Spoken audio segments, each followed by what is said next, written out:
ঢাকা মাওয়া এক্সপ্রেসওয়ের ধলেশ্বরী টুল প্লাজায় বাসের ধাক্কায় ভয়াবহ দুর্ঘটনায় 6 জন নিহতের ঘটনায় প্রেস ব্রিফিং করেছেন হাসেরা হাইওয়ে থানা পুলিশ। রবিবার দুপুর 12:30টায় হাসেরা হাইওয়ে থানার আয়োজনে প্রেস ব্রিফিং করেছেন গাজীপুর রিজনের হাইওয়ে পুলিশের এডিশনাল ডিআইজি ডাক্তার আকম আখতারুজ্জামান বসনিয়া।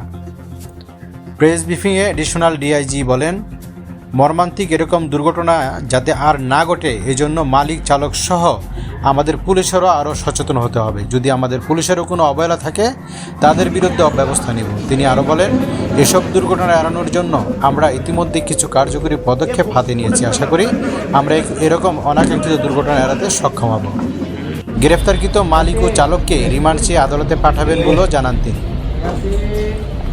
গেল শুক্রবার ঢাকা মাওয়া এক্সপ্রেসওয়ের দক্ষিণ কেরানীগঞ্জের ধলেশ্বরী টুল প্লাজায় দাঁড়িয়ে থাকা 3টি গাড়িতে ধাক্কা দেয় যাত্রীবাহী একটি বাস। এতে